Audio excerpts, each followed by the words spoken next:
Hi అండి, అందరికీ నమస్కారం. Welcome back to my channel. ఈ వీడియోలో ఉద్యోగులకు బాబు శుభవార్త, నేడో రేపో ఉత్తర్వులు, పూర్తి వివరాలు అయితే ఇప్పుడు ఈ వీడియో ద్వారా తెలుసుకుందాము. వీడియోని ఎక్కడే కానీ స్కిప్ చేయకుండా ఎండ్ వరకు చూసినట్లయితే ఇన్ఫర్మేషన్ అనేది పూర్తిగా అర్థమవుతుంది.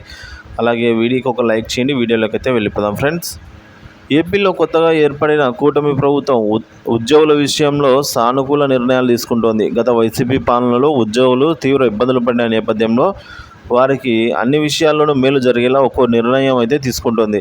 ఇందులో భాగంగా ముఖ్యమంత్రి చంద్రబాబు నాయుడు ఇవాళ మరో కీలక నిర్ణయం తీసుకున్నారు. అయితే రాష్ట్ర స్థాయి ఉద్యోగులకు మాత్రమే వర్తించేలా ఈ నిర్ణయం ఉంది.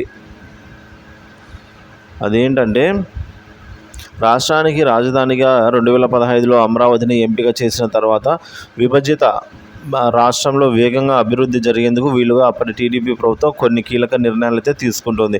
ఇందులో హైదరాబాద్ నుంచి అమరావతికి వచ్చి పనిచేసే ఉద్యోగులకు 5 రోజుల పని దినాల నిబంధన కూడా ఉంది. అంటే సోమవారం నుంచి శుక్రవారం వరకు మాత్రమే వీరు పనిచేసేలా వెసులుబాటు ఇచ్చారు. దీన్ని అప్పటి టీడీపీ సర్కార్తో పాటు ఆ తర్వాత వచ్చిన వైసీపీ ప్రభుత్వం కూడా కొనసాగించింది. ఈ గడువు ఇవాళతో ముగియనుంది. ఈ నేపథ్యంలో రాష్ట్ర స్థాయి ఉద్యోగులకు వారానికి 5 రోజుల పని విధానాన్ని పొడిగిస్తూ సీఎం చంద్రబాబు ఇవాళ మరో నిర్ణయం తీసుకున్నారు. సెక్రటేరియట్, హెచ్ఓడి కార్యాలయంలో పనిచేసే ఉద్యోగులకు 5 రోజుల పని దినాలు పొడిగించేలా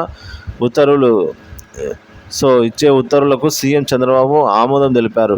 ఇవాళతో వారానికి 5 రోజుల పని దినాల నిబంధన గడువు ముగుస్తున్న నేపథ్యంలో చంద్రబాబు ఈ నిర్ణయం తీసుకున్నారు. దీనిపై ఈరోజు లేదా రేపు ఉత్తర్వులు జారీ అయ్యే అవకాశం ఉంది. ప్రభుత్వం నిర్ణయంతో చంద్రబాబుకు ఉద్యోగులందరూ కూడా ధన్యవాదాలు తెలిపారు ఫ్రెండ్స్.